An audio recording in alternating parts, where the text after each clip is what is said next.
क्या आपको पता है कि घर के काम की एक ख़ास बात होती है? जानते हैं क्या? क्योंकि वो कभी ख़त्म ही नहीं होते, चाहे आप जितना भी उनको जैसे भी मैनेज करना चाहें कर लें, लेकिन वो कभी ख़त्म ही नहीं होते। एक हम काम फिनिश करते हैं, उससे चलिए थोड़ी देर के लिए कुछ आराम है, लेकिन तब तक हमारे लिए दूसरा काम रेडी होता है। पैरेलल वर्क चलता ही रहता है, हम दिन भर अपने उस काम में लगे रहते हैं, कुछ ना कुछ लगे ही रहते हैं। तो बस यहाँ पे मैंने अपने किचन के डब्बे वगैरह क्लीन किए थे, क्योंकि नवरात्रि आ रही है, बस 1-2 दिन में नवरात्रि चालू है, तो किचन की सफाई चालू है। तो मैं थोड़ा थोड़ा करके 2-3 दिन पहले से ही शुरू कर देती हूँ। तो मैंने यहाँ पे सारे हमारे जितने स्टील के डिब्बे थे उनको अच्छे से वॉश करके सुखा लिया है और नए सिरे से फिर से उसमें सामान फिल कर दिया है। जितनी ज़रूरत होती है उतना सामान मैं फिल करती हूँ और यूज़ के लिए अपना सामान अलग से रखती हूँ, और उसके बाद में जितना एक्स्ट्रा होता है उसको मैं अलग से डिब्बे में करके रखती हूँ। यानी कि एक सामान को मैं 3 जगह डिवाइड करके रख देती हूँ, जिससे होता ये है कि सामान एकदम से ख़त्म नहीं होता है और मुझे पता रहता है कि कौन सा सामान कितना है और है कि नहीं।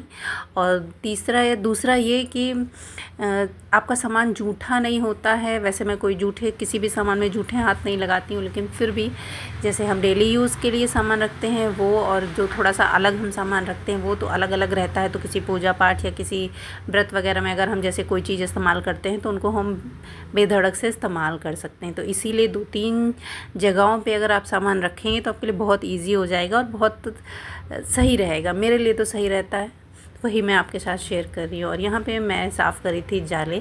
मेरे साथ अक्सर ये होता है कि जब जिस दिन जाले साफ़ नहीं करने होते हैं, जैसे थर्सडे होता है या फिर एकादशी वाला दिन होता है, तो उस दिन मुझे पूरे घर में इतने जाले दिखाई देते हैं कि पूछिए मत। जहाँ मैं कुछ भी कोई भी सामान लेने जाऊँगी, उठाने जाऊँगी, बस मुझको जाले ही दिखाई देंगे।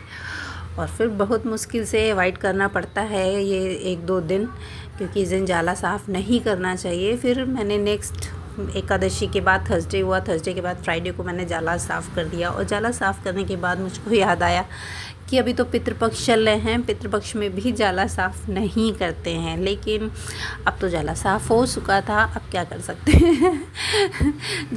जब देख लो ना सामने अगर गंदगी कोई गंदा है तो फिर मन नहीं मानता है। अगर आप नहीं देख रहे हो तब तो चलो ठीक है, चल जाता है, हो जाता है काम, लेकिन मुझे सामने से काफ़ी जाला दिखाई दे रहा था।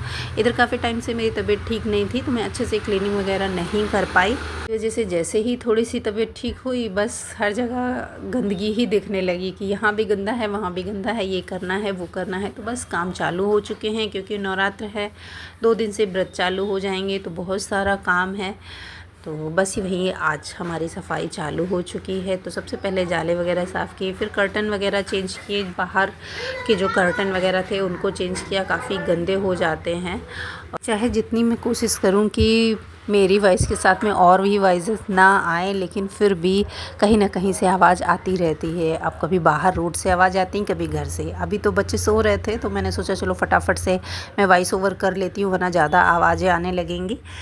लेकिन फिर भी बाहर से बहुत आवाज़ें आ रही हैं, लेकिन प्लीज़ अवॉइड कीजिए। जाले वगैरह साफ़ किए, उसके बाद मुझे बनाना था लंच। तो मैं यहाँ पे बना रही हूँ बहुत ही सिंपल और बहुत ही टेस्टी करायल की सब्ज़ी। हमारे यहाँ इसको करायल की सब्ज़ी बोलते हैं। तो मैंने उड़द की दाल को रात में भिगो के और उसको बहुत अच्छे से पीस लिया है। उसमें थोड़ा सा नमक, जीरा और हींग ऐड किया है, उसको थोड़ा सा फेंट लिया है। उसके बाद हम बना लेंगे इसकी पकौड़ी। बहुत ही अच्छी सी पकौड़ी रेडी हो जाती है, एकदम खूब अच्छे से फूल जाती हैं। बस आपको इसको थोड़ा सा फेंटना है और ये फटाफट से फूल जाएंगी।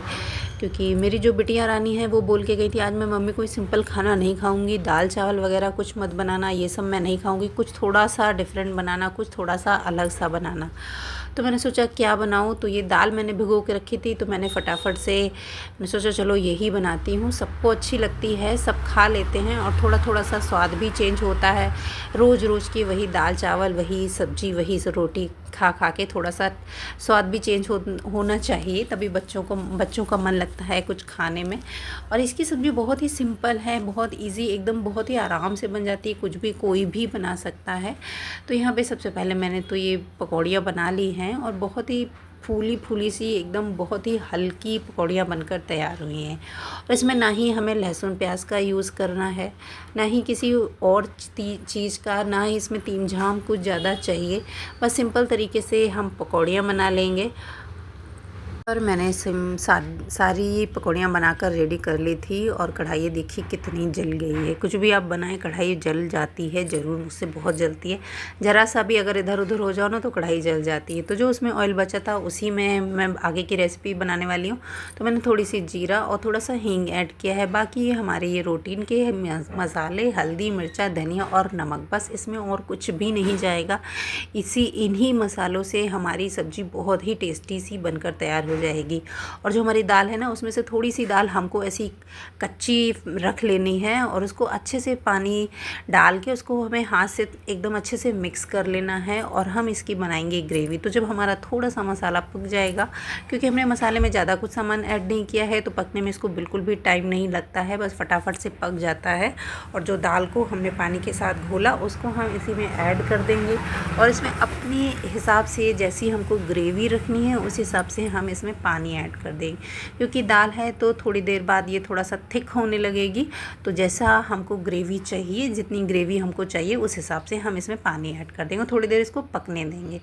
तब तक मैंने दूसरी गैस पे सिंपल सादे से राइस चढ़ा दिए हैं और बस जब तक हमारी उधर दाल बनेगी इधर हमारे चावल बनकर रेडी हो जाएंगे।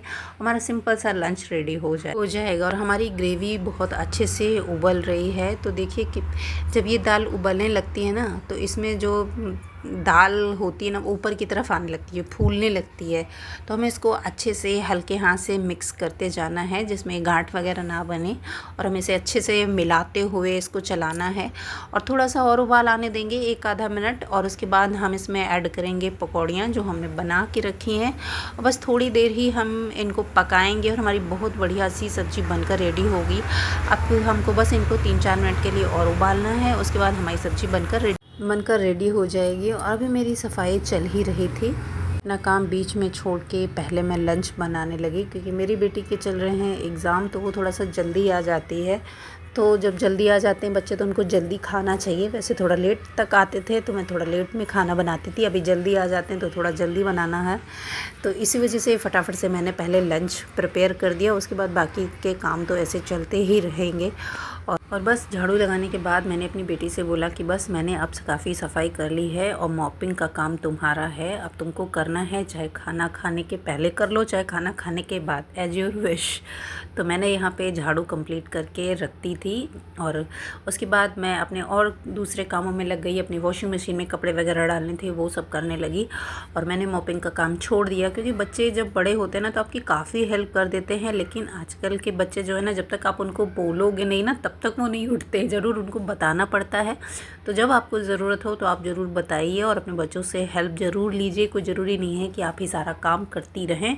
और बच्चे आराम से बैठ के एंजॉय करें, फ़ोन देखें या टीवी देखें या इस तरीके से एंजॉय करते रहें। थोड़ा थोड़ा काम उनसे भी लीजिए जिससे वो कुछ काम करना भी सीखेंगे और आपको काफ़ी हेल्प मिलेगी। यहाँ पे हमारा बहुत ही बढ़िया सा सिंपल सा लंच बनकर रेडी है। तो मैंने इसमें सिंपल सी धनिया डाली है, उसके अलावा कुछ भी और भी नहीं डाला है। और बस हमारी सिंपल सी थाली तैयार है। आप एक बार इस रेसिपी को बना के ज़रूर देखिएगा। बहुत सारे लोग बनाते भी होंगे लेकिन शायद उनके यहाँ इसको कुछ और बोलते होंगे।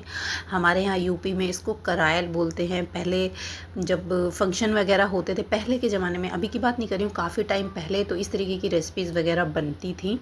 मेरी दादी वगैरह बहुत बनाती थी, उनको बहुत पसंद थी, दादी बाबा और मेरे पापा को भी बहुत पसंद है इस तरीके की सारी सब्जियां।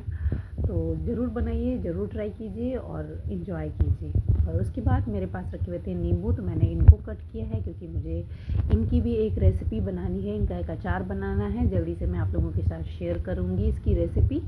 तो बस आज का वीडियो इतना ही। अगर वीडियो अच्छा लगे तो प्लीज़ वीडियो को लाइक, कमेंट एंड शेयर कीजिएगा। और फिर मिलती हूँ आप लोगों के लिए बढ़िया बढ़िया से वीडियो लेके। तब तक के लिए जय श्री कृष्ण, जय श्री कृष्णा, राधे राधे। फिर मिलती हूँ, बाय बाय।